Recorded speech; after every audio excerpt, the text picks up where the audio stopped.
तो हमारा आज का टॉपिक है collection of blood samples.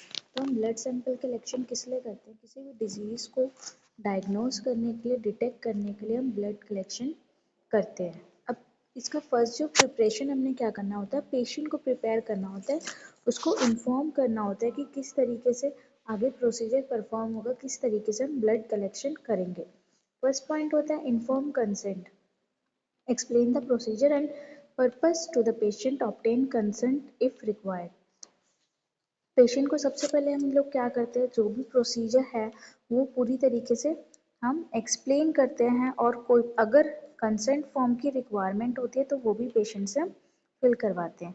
Second जो थिंग है फास्टिंग रिक्वायरमेंट। कुछ टेस्ट ऐसे होते हैं जिसमें हमें 8 से 12 घंटे की फास्टिंग चाहिए होती है, जैसे कि लिपिड प्रोफाइल हो गया, ग्लूकोज का टेस्ट हो गया, कुछ हॉर्मोन्स होते हैं जैसे कि हमारा TSH हो गया, हमारा प्रोलैक्टिन हो गया, LH हो गया, FSH हो गया। इन हॉर्मोन्स के टेस्ट में हमें सुबह मॉर्निंग में उठने के बाद वो टेस्ट हमें 4 घंटे के अंदर अंदर करवाने पड़ते हैं। जब हम सो के उठते हैं तब से लेके 4 घंटे के अंदर अंदर ही हॉर्मोन्स की एक्यूरेट रिपोर्ट्स आती है। थर्ड जो है कंफर्ट पोजीशन। पेशेंट को सही तरीके से सैंपल कलेक्शन के लिए एक सीट प्रोवाइड करवाते हैं, सही तरीके से उसको सही डायरेक्शन में बिठा देते हैं। नेक्स्ट हमें प्रिपरेशन ऑफ इक्विपमेंट। अब इक्विपमेंट्स क्या होते हैं, जैसे कि ट्यूब्स हो गई, निडल्स हो गई, हमारी टॉर्निकेट हो गया, अल्कोहल स्वैब हो गया, जो कि हम कलेक्शन के टाइम पर यूज़ करते हैं। Blood collection tube, different tubes are use depending on the type of test.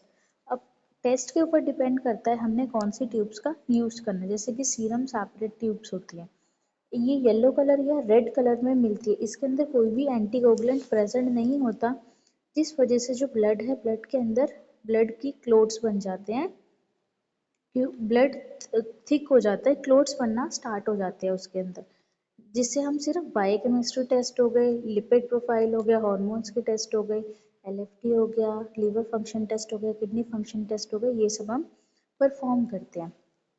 Next हमारा हो गया EDTA हो गया, हेपरिन हो गया। हेपरिन में बेसिकली ग्रीन ट्यूब हम यूज़ करते हैं, जो कि हमारे जो प्लाज्मा होता है, प्लाज्मा एनालिसिस के लिए हम यूज़ करते हैं। EDTA हम यूज़ करते हैं हमारे जो हेमाटोलॉजिकल टेस्ट होते हैं, हमारा ब्लड काउंट चेक करने के लिए, हमारी बॉडी में कितने RBCs है, कितने WBCs है, कितने प्लेटलेट्स हैं, कितना हमारा HB है, इस सब को हम टेस्ट करने के लिए, जानने के लिए हम EDTA ट्यूब का यूज़ करते हैं। नेक्स्ट हमारी आ गई फ्लोराइड ट्यूब। फ्लोराइड ट्यूब हमेशा ग्रे ट्यूब टॉप में आती है, ग्रे कलर का इसका ढक्कन होता है। इसमें हमेशा से ग्लूकोज टेस्टिंग ही होती है। ये ग्लाइकोलाइसिस को प्रिवेंट करता है और जो RBCs की जो प्रॉपर्टीज है उसको एज इट इज वैसे ही रखता है। नेक्स्ट हम इसमें निडल कौन सी यूज़ करते हैं, 21 से 23 गॉज की हम निडल यूज़ करते हैं वेन पंचर के लिए। और जितने भी रिक्वायरमेंट होते हैं, मटेरियल रिक्वायरमेंट, हमें टॉर्निकेट चाहिए, अल्कोहल स्वैब चाहिए, कॉटन चाहिए, बैंडेज का हम इसमें यूज़ करते हैं। नेक्स्ट हमारा आ जाता है ब्लड कलेक्शन का प्रोसीजर क्या है। सबसे पहले हमें जो भी टेक्नीशियन सैंपल कलेक्ट करेगा उसके हैंड्स जो है वो हाइजीन होने चाहिए, साफ होने चाहिए, क्लीन होने चाहिए। स्पिरिट हो गए, अल्कोहल हो गया, उनसे स्टरलाइज करके देन उनको ग्लव्स को वॉर करना चाहिए, पहन लेना चाहिए। नेक्स्ट पॉइंट क्या है, हमने जो पेशेंट है उसको टॉर्निकेट अप्लाई करना है। टॉर्निकेट अप्लाई करने के बाद उसकी जो वेन की जो आइडेंटिफाई करेंगे, कैसे करेंगे, identify the main. Basically 3 veins present होती है, सिफेलिक होती है, बेसिलिक होती है, क्यूबिटल होती है। जो सबसे ज़्यादा कॉमनली यूज होने वाली जो वेन है वो है मीडियन क्यूबिटल वेन जो यूज होती है, उसी पर ही सबसे ज़्यादा वेन पंचर कॉमनली हम करते हैं।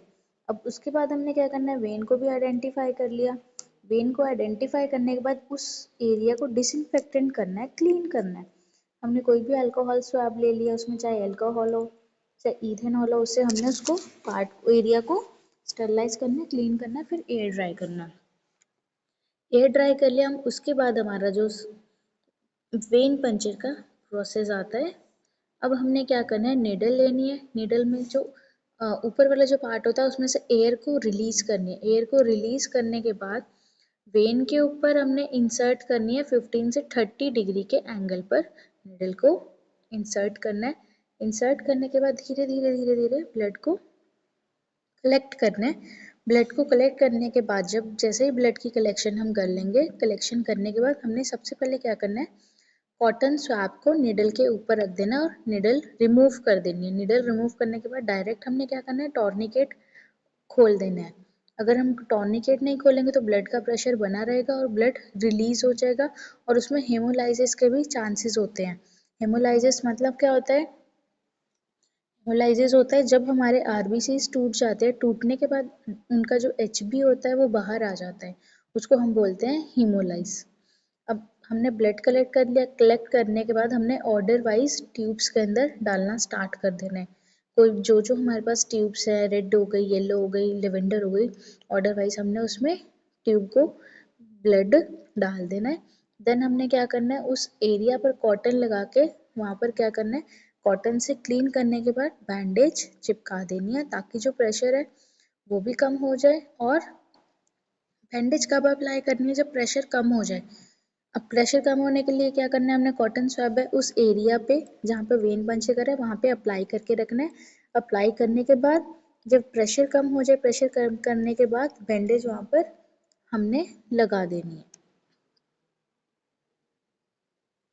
Thank you.